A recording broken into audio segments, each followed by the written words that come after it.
노후에 혼자 사는 것 외롭다고만 생각하셨나요?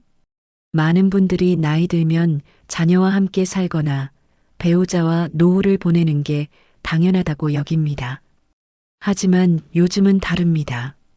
통계청 자료에 따르면 65세 이상 1인 가구 비율이 해마다 증가하고 있습니다. 2020년만 해도 전체 노인 가구의 34%가 혼자 살았고 이 숫자는 계속 늘어나는 추세입니다. 이제 혼자 사는 노후는 특별한 일이 아닌 우리 시대의 자연스러운 풍경이 되었습니다. 그런데 이상한 일입니다. 주변에서는 여전히 혼자 늙으면 외롭다, 혼자 살면 위험하다, 자식 없으면 누가 돌봐주냐는 말만 들립니다. 텔레비전 드라마에서도 혼자 사는 노인은 늘 쓸쓸하게 그려집니다. 명절이면 외로운 독거노인 이야기가 뉴스에 나옵니다. 사회 전체가 혼자 사는 노후를 불행의 상징처럼 다룹니다. 하지만 정작 혼자 살아보신 분들은 전혀 다른 이야기를 하십니다. 오히려 편하다, 눈치 안 보고 산다, 내 시간이 생겼다, 이제야 내 인생을 사는 것 같다고 말씀하시죠. 70대 중반의 한 어르신은 이렇게 말씀하셨습니다. 자식들이랑 살 때는 내가 손님 같았어. 이것도 조심, 저것도 조심. 지금은 내 집에서 내가 주인이야. 여러분도 혹시 이런 경험 있으셨나요? 자녀와 함께 살 때는 식사 시간 하나 맞추는 것도 조심스러웠습니다. 며느리가 차려준 음식이 입에 안 맞아도 맛있다고 말해야 했습니다. 손주들이 시끄럽게 떠들어도 참아야 했습니다. 텔레비전 볼 때도 채널 선택에 눈치가 보였습니다. 트로트를 보고 싶어도 손주들이 보는 프로그램을 함께 봐야 했습니다. 좋아하는 음식을 먹고 싶어도 나만 먹을 수 없다는 생각에 참았습니다. 아침 일찍 일어나 산책을 가고 싶어도 식구들 밥은 누가 하나 하는 걱정이 앞섰습니다. 친구를 만나고 싶어도 너무 자주 나가면 뭐라고 하지 않을까 하는 두려움이 있었습니다. 작은 일상 하나하나가 타협과 양보의 연속이었습니다. 내 삶이 아니라 남의 삶을 사는 것 같았습니다. 더 힘든 건 비교였습니다. 옆집 할머니는 자식들이 매주 찾아온다는데 우리 집은 한 달에 한 번도 안 온다는 서운함. 친구 남편은 아직도 건강한데 우리 남편은 왜 이렇게 아픈지에 대한 억울함. 다른 집은 손주가 셋인데 우리는 하나뿐이라는 허전함. 함께 살면서 오히려 마음속에 상처가 쌓여갔습니다. 하지만 혼자 살기 시작하면서 달라졌습니다. 아침에 일어나는 시간도, 저녁 식사 메뉴도, 주말에 산책 나가는 일도 온전히 내 결정입니다. 오늘은 라면이 먹고 싶으면 라면을 끓입니다. 내일은 김치찌개가 당기면 김치찌개를 합니다. 누군가의 기분을 살필 필요가 없습니다. 비교당할 일도 없습니다. 눈치 볼 사람도 없습니다. 그저 나로 살아가면 됩니다. 설거지를 바로 하지 않아도 괜찮습니다. 방 정리를 며칠 미뤄도 괜찮습니다. 밤늦게까지 책을 읽어도 새벽같이 일어나 운동을 나가도 아무도 뭐라 하지 않습니다. 친구와 통화를 2시간 하든 혼자 조용히 음악을 듣든 자유입니다. 이 평범한 자유가 얼마나 소중한지 혼자 살아보기 전에는 몰랐습니다. 물론 처음에는 두려웠습니다. 이렇게 살아도 되나? 너무 이기적인 건 아닐까? 자식들이 섭섭해하지 않을까? 하는 생각이 들었습니다. 밤이 되면 집이 너무 조용해서 불안했습니다. 아플 때 혼자라는 게 무섭기도 했습니다. 명절이 되면 텅 빈 집이 쓸쓸하게 느껴졌습니다. 하지만 시간이 지나면서 깨달았습니다. 혼자 산다는 것은 고립이 아니라 자유였습니다. 외로움이 아니라 평화였습니다. 버림받은 게 아니라 선택한 삶이었습니다. 그리고 무엇보다 혼자 사는 것이 가족과의 관계를 더 좋게 만들었습니다. 일주일에 한 번 만나는 자식이 매일 보는 자식보다 더 반가웠습니다. 부담 없이 만나니 서로 편했습니다. 이런 이야기가 삶의 위로가 되신다면 잠시 구독과 좋아요로 함께 해주세요. 백세지혜는 어르신들의 지혜로운 노후를 응원합니다. 여러분의 경험과 생각도 댓글로 나눠주시면 감사하겠습니다. 그렇다면 왜 우리는 혼자 사는 노후를 이렇게 부정적으로만 봐왔을까요? 왜 혼자 사는 것을 실패나 불행의 신호로 여기게 됐을까요? 왜 이런 편견이 생긴 걸까요? 그 답을 함께 찾아보겠습니다. 그렇다면 왜 우리는 혼자 사는 노후를 두려워하게 됐을까요? 많은 어르신들이 혼자 사는 것을 불안해하십니다. 하지만 그 불안의 실체를 들여다보면 대부분 막연한 두려움입니다. 혹시 넘어지면 어쩌나, 갑자기 아프면 누가 알아주나, 밤에 무슨 일이 생기면 어떡하나 하는 걱정들이죠. 이런 두려움이 생기는 데는 크게 4가지 원인이 있습니다. 첫 번째 원인은 안전 시스템의 부재입니다. 우리가 혼자 사는 것을 불안해하는 가장 큰 이유는 실제로 집안에 안전장치가 없기 때문입니다. 화장실 바닥은 미끄럽고 문턱은 높습니다.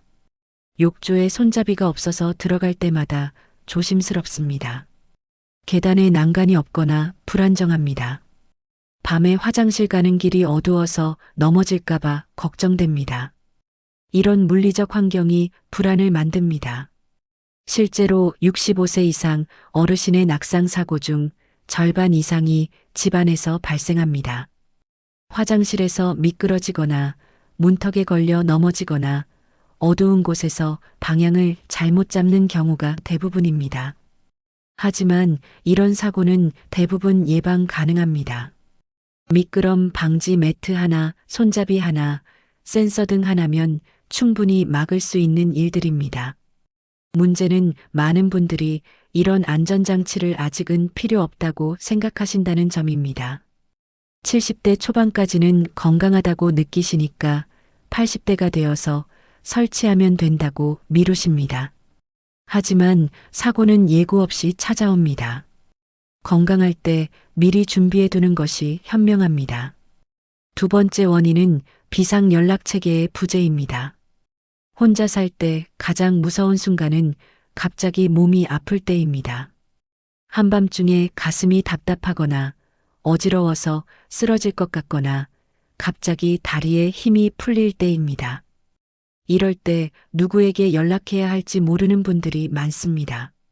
자식들에게 전화하자니 밤늦은 시간이라 미안하고 119를 부르자니 이 정도로 구급차를 불러도 되나 싶어서 망설입니다. 그러다 시간을 놓치는 경우가 생깁니다.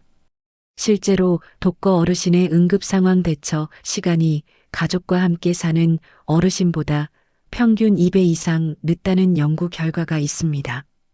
이 문제의 해결책은 간단합니다. 비상연락체계를 미리 만들어두는 것입니다. 자녀 1명, 친한 친구 1명, 가까운 이웃 1명, 이렇게 3명만 정해두면 됩니다. 밤에 갑자기 연락해도 괜찮다는 약속을 미리 해두는 겁니다. 그리고 그 번호를 전화기 옆에 크게 적어둡니다. 핸드폰 단축번호로도 설정해둡니다. 요즘은 스마트워치나 비상벨 같은 장치도 있습니다. 넘어졌을 때 자동으로 감지해서 가족에게 알림을 보내는 제품도 있습니다. 이런 것들이 있다는 것만 알아도 심리적 안정감이 크게 높아집니다. 이웃 김씨 할머니가 그러시더라고요. 핸드폰에 딸 번호를 1번에 넣어뒀더니 그것만으로도 마음이 놓인다고요. 세 번째 원인은 건강관리 시스템의 부재입니다. 혼자 살면 자신의 건강 상태를 객관적으로 파악하기 어렵습니다. 어제보다 오늘 좀 더 피곤한 것 같은데 이게 그냥 나이 때문인지 병 때문인지 알 수가 없습니다.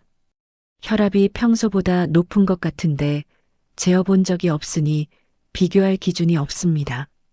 가족과 함께 살 때는 아버지, 오늘 안색이 안 좋으시네요. 어머니, 요즘 기침이 심하신 것 같아요 하고 누군가 알아차려줍니다. 하지만 혼자 살면 그런 신호를 놓치기 쉽습니다. 작은 증상을 방치하다가 큰 병으로 키우는 경우가 생깁니다. 해결책은 정기적인 자가 건강 체크입니다. 매일 아침 혈압을 재고 기록하는 습관, 일주일에 한 번 체중을 재는 습관, 한 달에 한 번 혈당을 체크하는 습관이 필요합니다. 노트에 적어두거나 스마트폰 앱에 기록해둡니다. 그러면 변화 추이를 볼 수 있습니다. 그리고 3개월에 한 번은 동네 병원에서 기본 검진을 받는 것이 좋습니다. 건강보험공단에서 제공하는 무료 검진도 꼭 챙겨 받으시길 바랍니다. 이런 정기적인 체크만 해도 큰 병을 조기에 발견할 확률이 높아집니다. 네 번째 원인은 생활 환경의 복잡함입니다. 나이가 들수록 단순한 생활이 안전합니다. 하지만 많은 어르신들이 젊었을 때 쓰던 물건, 살림을 그대로 유지하십니다. 쓰지 않는 가전제품이 여기저기 쌓여 있고 오래된 가구가 공간을 차지합니다. 전선이 복잡하게 얽혀 있어서 걸려 넘어질 위험이 있습니다. 특히 주방이 문제입니다. 무거운 냄비, 날카로운 칼, 뜨거운 기름을 다루는 요리는 혼자 사는 어르신에게 위험할 수 있습니다. 가스레인지를 끄는 것을 깜빡하거나 냄비를 들다가 손목에 힘이 풀려서 떨어뜨리는 일도 생깁니다. 이럴 때는 생활을 단순화하는 것이 답입니다. 쓰지 않는 물건은 과감히 정리합니다. 무거운 조리도구는 가벼운 것으로 바꿉니다. 가스레인지 대신 인덕션을 쓰면 화재 위험이 줄어듭니다. 타이머 기능이 있는 전기밥솥, 자동으로 꺼지는 전기포트 같은 안전한 제품을 선택합니다. 동선도 단순하게 만듭니다.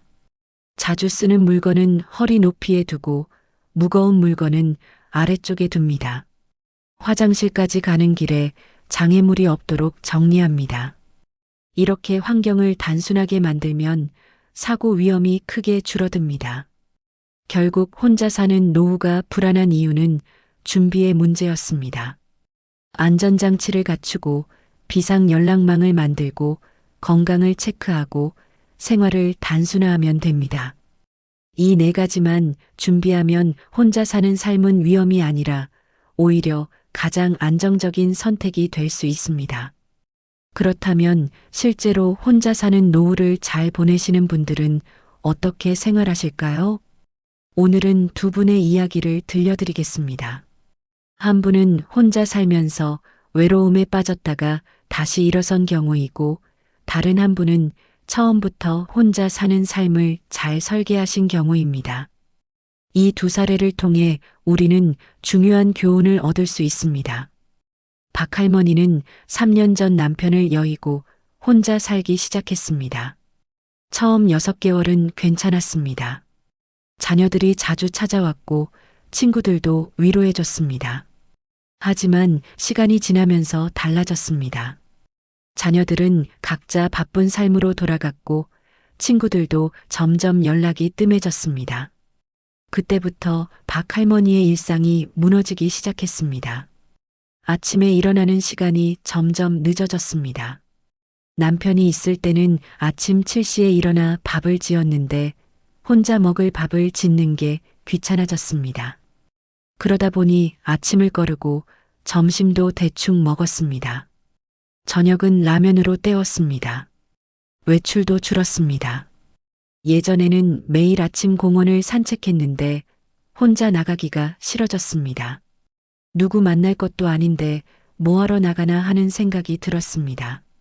그렇게 집에만 있다 보니 하루 종일 텔레비전만 켜놓고 멍하니 시간을 보냈습니다. 가장 큰 문제는 대화의 단절이었습니다.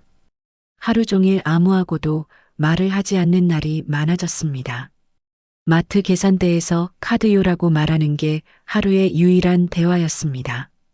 밤이 되면 집이 너무 조용해서 견딜 수가 없었습니다. 그러다 보니 우울감이 찾아왔습니다. 그때가 제일 힘들었어요. 살아있는 게 무슨 의미인가 싶었죠. 전환점은 우연히 찾아왔습니다. 어느 날 동네 복지관에서 온 사회복지사가 방문했습니다. 안부 전화를 몇 번 받지 않아서 걱정이 돼서 찾아온 것이었습니다. 그분이 박 할머니에게 물었습니다. 할머니, 요즘 어떻게 지내세요? 혹시 복지관 프로그램에 참여해 보실 생각 없으세요? 처음에는 거절했습니다. 나이 들어서 무슨 프로그램이야 하고 생각했습니다.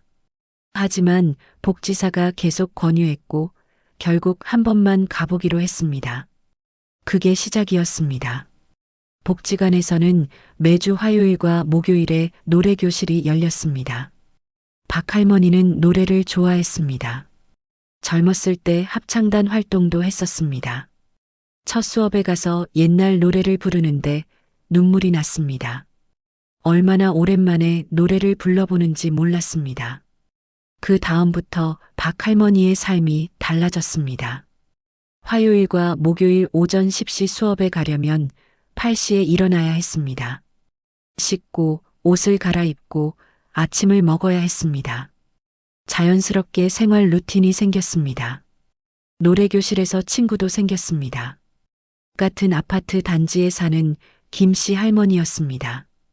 두 분은 수업이 끝나면 함께 점심을 먹고 커피를 마시며 이야기를 나눴습니다. 일주일에 2번 누군가와 깊은 대화를 나누는 시간이 생긴 것입니다. 노래교실은 또 다른 변화를 가져왔습니다. 발표회 준비를 하면서 집에서도 연습을 했습니다. 유튜브로 노래를 찾아 듣고 가사를 외우고 거울 앞에서 연습했습니다. 하루에 할 일이 생긴 겁니다. 시간이 의미 있게 채워졌습니다. 지금 박 할머니는 노래교실 외에도 수요일에는 건강체조, 금요일에는 사진 동아리 활동을 합니다. 매일 아침 7시에 일어나고 규칙적으로 새끼를 먹습니다. 일주일에 4번은 밖에 나가 사람들을 만납니다. 휴대폰에는 복지관 친구들과의 단체 채팅방이 있어서 매일 몇 번씩 메시지가 옵니다. 이제는 하루가 모자라요. 할 일이 너무 많아서요. 박 할머니의 사례에서 우리가 배울 수 있는 것은 명확합니다. 혼자 산다는 것 자체가 문제가 아니라 루틴의 부재, 사회적 연결의 단절, 할 일의 부재가 문제였습니다.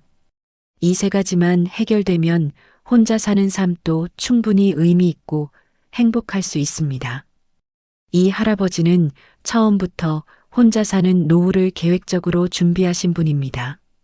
65세에 은퇴하면서 자녀들과는 따로 살기로 결정했습니다. 배우자와는 일찍 사별했고 자녀들은 모두 출가했습니다. 이 할아버지가 가장 먼저 한 일은 일과표를 만든 것이었습니다. 매일 아침 6시 기상, 6시 30분 산책, 7시 30분 아침 식사, 9시 신문 읽기, 10시 집안일, 이런 식으로 하루를 시간 단위로 나눴습니다. 처음에는 좀 빡빡하다고 느꼈지만 이 루틴 덕분에 무료하거나 외로울 시간이 없었습니다. 2번째로 한 일은 사회적 연결망을 만든 것입니다. 이 할아버지는 매주 월요일 저녁에는 옛 직장 동료들과 저녁을 먹습니다. 수요일 오후에는 동네 도서관에서 하는 독서 모임에 참여합니다. 토요일에는 등산 동호회 활동을 합니다. 일요일에는 자녀들과 영상통화를 합니다. 이렇게 일주일 내내 사람을 만나는 일정이 있습니다. 3번째는 취미 생활입니다. 이 할아버지는 사진 찍기를 좋아합니다. 매일 산책할 때 카메라를 들고 나가서 풍경을 찍습니다. 집에 돌아와서는 사진을 편집하고 SNS에 올립니다. 온라인에서 사진 동호회 활동도 합니다. 댓글로 소통하고 피드백을 주고받습니다. 이것도 하나의 사회적 연결입니다. 4번째는 정보 접근성 유지입니다. 이 할아버지는 매일 신문을 읽고 뉴스를 봅니다. 유튜브에서 강의 영상도 찾아 듣습니다. 최근에는 스마트폰 활용법 강의를 들어서 카카오톡, 유튜브를 자유롭게 씁니다. 세상과 단절되지 않으려고 의식적으로 노력합니다. 혼자 산다고 외로운 게 아니에요. 아무것도 안 하니까 외로운 거죠. 이 할아버지의 삶을 보면 혼자 사는 노후가 얼마나 충실할 수 있는지 알 수 있습니다. 핵심은 구조입니다. 루틴, 사회적 연결, 취미, 정보 접근, 이 네 가지만 갖춰지면 혼자 사는 삶은 오히려 더 자유롭고 만족스러울 수 있습니다. 박할머니와 이 할아버지의 이야기는 같은 메시지를 전합니다. 혼자 산다는 것 자체는 문제가 아닙니다. 준비 없이, 구조 없이 혼자 사는 것이 문제입니다. 루틴을 만들고, 사람을 만나고, 할 일을 찾고, 세상과 연결되어 있으면 혼자 사는 노후는 충분히 행복할 수 있습니다. 그렇다면 구체적으로 어떻게 이런 구조를 만들 수 있을까요? 다음 챕터에서는 실천 가능한 방법들을 하나하나 알려드리겠습니다. 그렇다면 구체적으로 어떻게 해야 할까요? 혼자 사는 노후를 안정적으로 보내기 위해서는 경제적 기반이 가장 중요합니다. 아무리 건강하고 사회적 관계가 좋아도 돈 걱정이 있으면 마음이 불안합니다. 하지만 많은 어르신들이 경제 관리를 복잡하게 생각하십니다. 사실은 간단합니다. 혼자 살수록 단순한 재정 관리가 오히려 유리합니다. 오늘은 나이 들어도 경제적으로 흔들리지 않는 7가지 원칙을 알려드리겠습니다. 첫째, 고정 지출을 최소화하라. 많은 어르신들이 젊었을 때의 생활 패턴을 그대로 유지합니다. 넓은 집, 여러 개의 통신비, 쓰지 않는 구독 서비스, 불필요한 보험까지 이런 고정 지출이 매달 연금의 절반 이상을 잠식합니다. 고정 지출이 위험한 이유는 매달 자동으로 빠져나가기 때문입니다. 변동 지출은 줄이고 싶을 때 줄일 수 있지만 고정 지출은 한번 시작하면 끊기 어렵습니다. 특히 혼자 살 때는 수입이 고정되어 있으므로 지출도 최소한으로 고정해야 안정적입니다. 그렇다면 어떻게 해야 할까요? 먼저 지난 3개월간의 지출 내역을 점검하세요. 통장 내역이나 카드 명세서를 보면 됩니다. 그 중에서 매달 자동으로 나가는 항목을 모두 체크합니다. 집세, 관리비, 통신비, 보험료, 구독료 등이 해당됩니다. 그 다음 각 항목을 점검합니다. 이 집이 지금 나에게 꼭 필요한 크기인가? 핸드폰 요금제가 내 사용량에 맞는가? 이 보험이 정말 필요한가? 넷플릭스를 한 달에 몇 번이나 보는가? 이렇게 질문하면서 불필요한 지출을 찾아냅니다. 가장 큰 고정 지출은 주거비입니다. 자녀들이 독립한 후에도 34인 가구용 아파트에 혼자 사는 경우가 많습니다. 혼자 살 거라면 작은 집으로 이사하는 것도 고려해 보세요. 관리비, 난방비가 절반으로 줄어들고 청소와 관리도 훨씬 쉬워집니다. 다만 주의할 점이 있습니다. 무조건 아끼는 것이 답은 아닙니다. 건강에 필요한 지출, 사회활동에 필요한 지출은 오히려 늘려야 합니다. 줄여야 할 것은 쓰지 않는데 나가는 돈입니다. 둘째, 예상 지출표를 작성하라. 많은 어르신들이 대충 이 정도면 되겠지 하고 감으로 돈을 씁니다. 그러다 보면 월말에 돈이 부족해지거나 예상치 못한 지출에 당황하게 됩니다. 이런 일이 반복되면 불안감이 커집니다. 예상 지출표가 있으면 이런 문제를 막을 수 있습니다. 불필요한 지출을 사전에 차단할 수 있고 큰 지출이 예정되어 있을 때 미리 준비할 수 있습니다. 노후에는 수입이 고정되어 있으므로 지출 계획이 더욱 중요합니다. 구체적인 방법은 이렇습니다. 매달 1일에 앉아서 이번 달 예상 지출을 적어보세요. 종이 노트든 스마트폰 메모장이든 상관없습니다.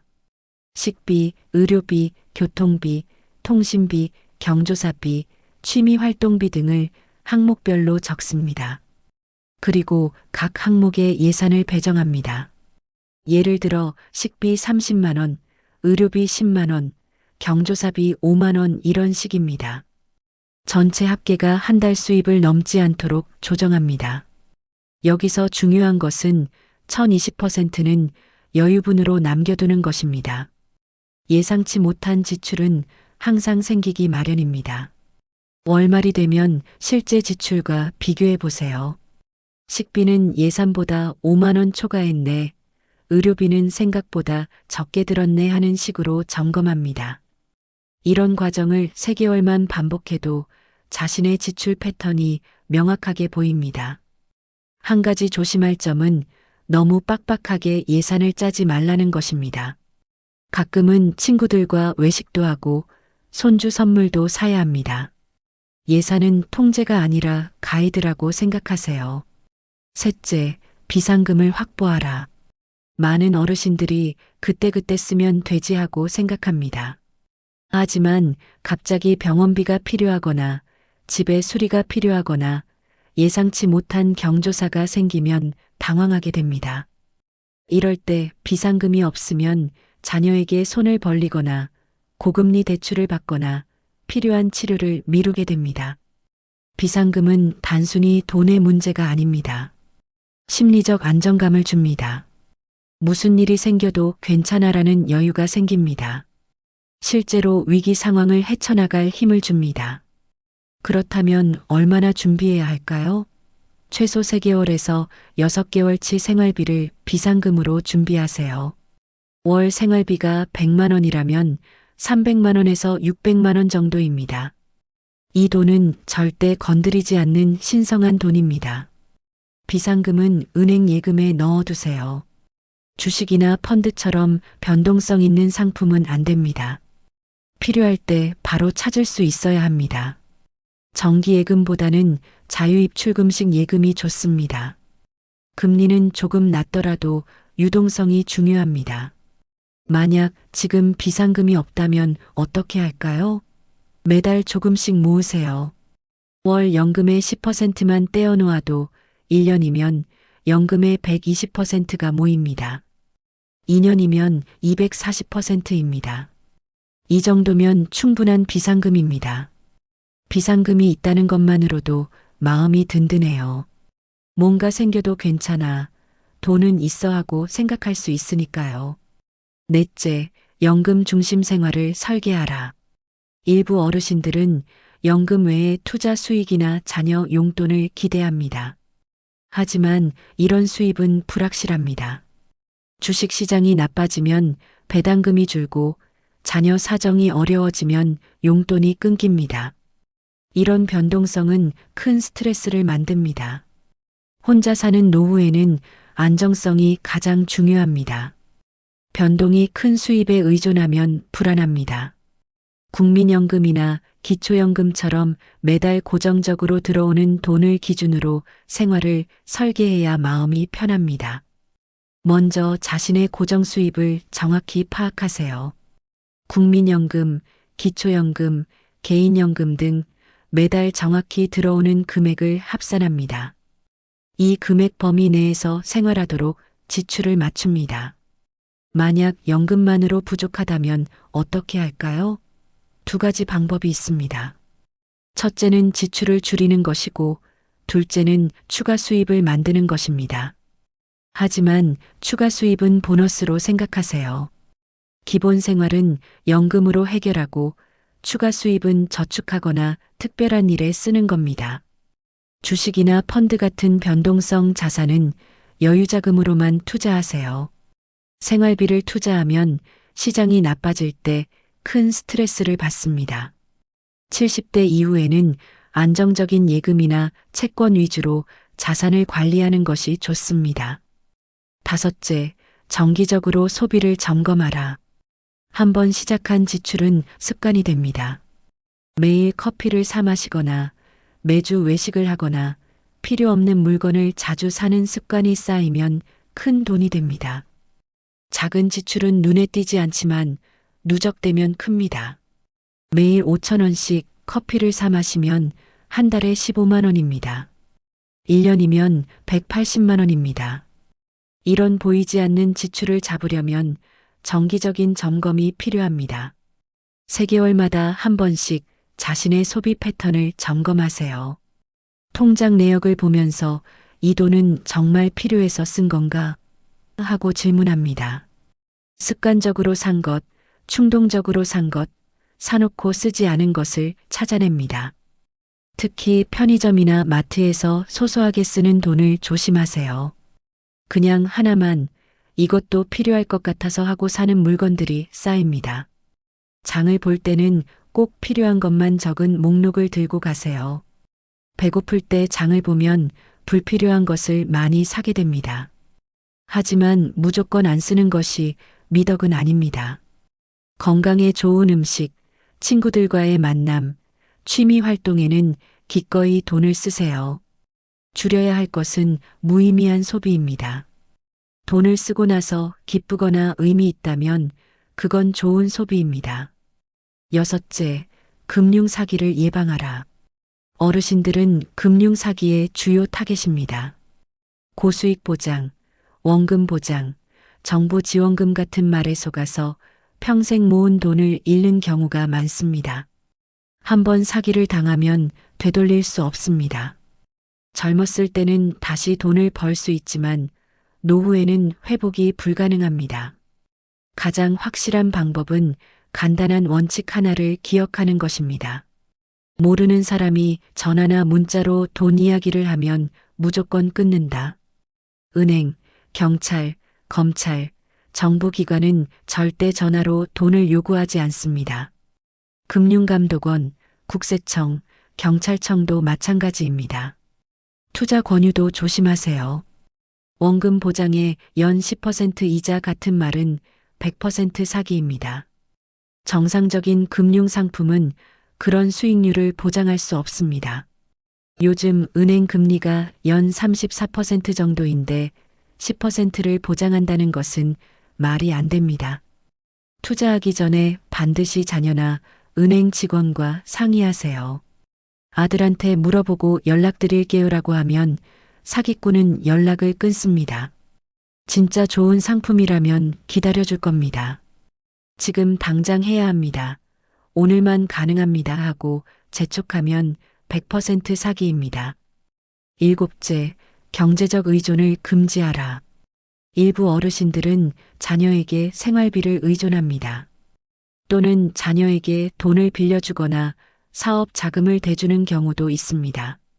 언뜻 보면 가족 간의 당연한 일처럼 보이지만 장기적으로는 문제를 만듭니다. 경제적 의존은 관계를 망칩니다. 자녀에게 생활비를 받으면 눈치를 보게 됩니다. 이번 달에는 돈 달라고 하기 미안한데 하는 생각이 듭니다. 반대로 자녀에게 돈을 빌려주면 갈등이 생깁니다. 언제 갚을 거야? 하고 물어보기도 어렵고 안 갚으면 속상합니다. 혼자 사는 노후의 핵심은 경제적 독립입니다. 자신의 연금과 저축으로 생활하세요. 자녀에게 돈을 기대하지 마세요. 반대로 자녀에게 큰 돈을 빌려주거나 증여하는 것도 신중해야 합니다. 생활비가 부족하면 지출을 줄이거나 정부 지원을 알아보세요. 기초생활수급, 에너지 바우처, 노인 일자리 사업 같은 제도가 있습니다. 경제적으로 독립하면 어떤 변화가 생길까요? 마음이 자유로워집니다. 자녀와의 관계도 더 편해집니다. 돈 때문에 갈등할 일이 없으니 만날 때 서로 즐겁습니다. 그리고 무엇보다 스스로에 대한 자존감이 높아집니다. 나는 누구에게도 폐 끼치지 않고 산다는 자부심이 생깁니다. 이 7가지 원칙을 따르면 혼자 사는 노후가 경제적으로 안정됩니다. 복잡한 투자나 재테크가 아닙니다. 고정 지출을 줄이고 예산을 짜고 비상금을 모으고 연금으로 살고 소비를 점검하고 사기를 조심하고 독립을 유지하는 것. 이것만으로도 충분합니다. 다음 챕터에서는 이 모든 것을 어떻게 습관으로 만들 수 있는지 알려드리겠습니다. 혼자 사는 노후, 두려운 것이 아니라 준비하는 것입니다. 오늘 우리는 혼자 사는 노후가 왜 축복이 될 수 있는지, 어떻게 안전하고 경제적으로 안정된 삶을 만들 수 있는지 함께 살펴봤습니다. 이제 마지막으로 혼자서도 평온하게 삶을 마무리하는 방법에 대해 이야기하겠습니다. 많은 분들이 혼자 늙어서 외롭게 죽으면 어쩌나 하고 걱정하십니다. 하지만 진실은 이렇습니다. 준비된 독립은 외로운 마무리가 아니라 오히려 더 평온하고 존엄한 마무리를 가능하게 합니다. 첫째, 사전 의료지시서를 작성하라. 사전 의료지시서는 자신이 의식이 없을 때 어떤 치료를 받고 싶은지 또는 받고 싶지 않은지를 미리 적어두는 문서입니다. 연명 치료를 원하지 않는다. 통증 완화에 집중해달라 같은 내용을 담습니다. 이것이 왜 중요할까요? 가족들이 힘든 결정을 내리지 않아도 되기 때문입니다. 여러분의 뜻을 미리 밝혀두면 자녀들이 아버지가 원하시는 게 뭘까 하며 괴로워하지 않아도 됩니다. 사전 의료지시서는 가까운 보건소나 병원에서 작성할 수 있습니다. 공증이 필요 없고 언제든 변경할 수 있습니다. 건강할 때 미리 작성해 두세요. 아플 때는 정신이 혼미해서 제대로 된 결정을 내리기 어렵습니다. 둘째, 장례 방식을 간단하게 미리 정해두라. 요즘은 장례 방식이 다양합니다. 전통 장례, 화장, 수목장, 자연장 등 여러 선택지가 있습니다. 여러분이 원하는 방식을 미리 정해두고 가족에게 알려두세요. 나는 간단하게 화장해서 수목장으로 해달라. 3일장은 너무 길다. 하루장으로 해달라 같은 것들입니다. 장례비도 미리 준비해두면 좋습니다. 자녀들에게 경제적 부담을 주지 않으려면 장례비 정도는 따로 마련해두는 것이 좋습니다. 요즘은 장례보험이나 상조회 같은 제도도 있습니다. 본인이 원하는 수준으로 준비하면 됩니다. 저는 자식들한테 엄마 장례는 간단하게 해. 그 돈으로 차라리 여행이나 다녀와라고 말해뒀어요. 셋째, 증여와 상속 계획을 단순화하라. 재산이 많든 적든 미리 정리해두면 나중에 분쟁이 없습니다. 누구에게 무엇을 줄 것인지 유언장으로 명확히 해두세요. 큰아들에게는 집, 작은아들에게는 예금 이런 식으로 구체적으로 적으면 됩니다. 공증을 받아두면 법적 효력이 확실합니다. 특히 혼자 사는 어르신은 더 신경 써야 합니다. 가족들이 자주 보지 못하면 재산 상태를 모르는 경우가 많습니다. 통장이 어디 있는지, 보험은 어떤 게 있는지, 부동산은 어디에 있는지 목록을 만들어서 자녀들에게 알려두세요. 그래야 나중에 찾지 못하는 재산이 없습니다. 증여는 살아생전에 하는 것도 방법입니다. 자녀들이 돈이 필요할 때 미리 주면 여러분도 기쁘고 자녀들도 고마워합니다. 죽은 후에 주는 것보다 살아서 주는 게 서로에게 좋습니다. 다만 생활비는 꼭 남겨두세요. 다 주고 나중에 힘들어지면 안 됩니다. 넷째, 물건을 정리하며 가볍게 살아라. 나이가 들수록 물건을 줄여야 합니다. 젊었을 때 모은 옷, 그릇, 가구, 책, 온갖 살림살이들이 집에 가득합니다. 하지만 이제는 쓰지 않습니다. 오히려 공간만 차지하고 청소만 힘들게 합니다. 1년에 한 번씩 물건을 정리하세요. 작년에 한 번도 안 쓴 물건은 버린다는 원칙을 세우면 됩니다. 아까운 물건은 자녀에게 주거나 필요한 사람에게 기부하세요. 버리는 게 아니라 순환시키는 겁니다. 물건이 줄어들면 삶이 가벼워집니다. 청소가 쉬워지고 집이 넓어 보이고 마음도 편해집니다. 그리고 나중에 자녀들이 정리할 짐도 줄어듭니다. 부모님 돌아가시고 짐 정리하느라 한 달 걸렸어요 라는 말을 자녀들이 하지 않도록 미리 줄여두는 것이 배려입니다. 다섯째, 의미 있는 하루를 기록하라. 매일 일기를 쓰라는 게 아닙니다. 일주일에 한 번 또는 한 달에 한 번이라도 좋습니다. 오늘 뭐 했지? 이번 주에 기쁜 일이 있었나? 하고 되돌아보는 시간을 가지세요. 노트에 적어도 되고 스마트폰 메모에 남겨도 됩니다. 기록은 삶의 방향을 줍니다. 아, 나는 요즘 친구들 만나는 게 제일 즐겁구나. 건강검진 받으러 가야 하는데 자꾸 미루고 있네 같은 것들이 보입니다. 그러면 다음 주에는 친구를 더 자주 만나고 병원 예약을 할 수 있습니다. 기록은 또한 자녀들에게 남겨줄 수 있는 유산이기도 합니다. 할아버지가 이렇게 사셨구나. 할머니는 이런 생각을 하셨구나 하고 나중에 알 수 있습니다. 돈보다 소중한 유산입니다. 여섯째, 관계의 질을 관리하라. 혼자 산다고 모든 관계를 끊는 것은 아닙니다. 오히려 질 좋은 관계를 유지하는 것이 중요합니다. 만나면 피곤한 사람, 만나면 기분 나쁜 사람과는 거리를 두세요. 나이 들어서까지 스트레스 받을 필요 없습니다.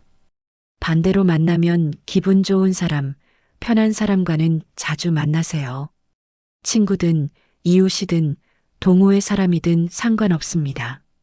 일주일에 한두 번 정도 사람을 만나서 이야기하고 웃는 시간이 있으면 충분합니다. 가족 관계도 마찬가지입니다. 자녀들과 매일 통화할 필요는 없습니다. 일주일에 한 번 또는 한 달에 한 번이라도 깊이 있는 대화를 나누면 됩니다. 양보다 질입니다. 억지로 관계를 유지하려고 하면 서로 피곤합니다. 일곱째, 건강 루틴을 끝까지 유지하라. 건강은 하루아침에 무너지지 않습니다. 매일매일 조금씩 관리하는 것이 중요합니다. 아침에 일어나서 스트레칭하기, 하루 30분 걷기, 규칙적으로 새끼 먹기, 물 충분히 마시기. 이런 간단한 루틴이 건강을 지킵니다. 병원도 정기적으로 다니세요. 아프면 가는 게 아니라 안 아플 때도 검진을 받으러 가는 겁니다. 혈압, 혈당, 콜레스테롤 같은 것들은 증상이 없어도 관리해야 합니다. 그리고 약은 정확히 챙겨 드세요. 오늘은 괜찮은 것 같아서 안 먹었어요 라고 하시는 분들이 많습니다. 하지만 약은 의사 처방대로 정확히 먹어야 합니다. 약 상자를 준비해서 요일별로 정리해 두면 깜빡하지 않습니다. 오늘 우리가 나눈 이야기를 정리하겠습니다. 혼자 사는 노후는 외로움이 아니라 자유입니다. 불안이 아니라 평화입니다. 다만 그러려면 준비가 필요합니다.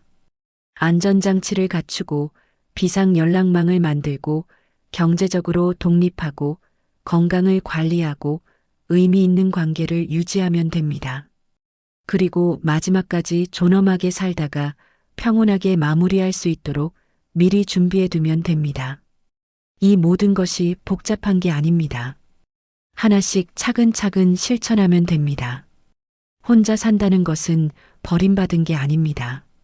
선택한 삶입니다. 누구에게도 눈치 보지 않고 누구에게도 패 끼치지 않고 오롯이 나로 살아가는 삶입니다. 그 삶은 외롭지 않습니다. 오히려 충만합니다. 아침에 눈 뜰 때 오늘 하루를 어떻게 보낼까 하고 설레는 삶입니다. 물론 때로는 외로울 수도 있습니다. 밤이 되면 집이 조용해서 쓸쓸할 수도 있습니다. 하지만 그건 혼자 살아서가 아닙니다. 준비가 부족해서입니다. 루틴이 없어서, 연결이 끊어져서, 할 일이 없어서입니다. 이 모든 것은 만들 수 있습니다.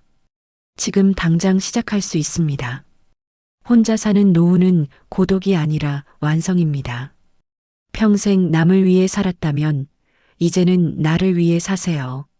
여러분은 평생 자녀를 키우고 가족을 돌보고 일을 하며 살아오셨습니다.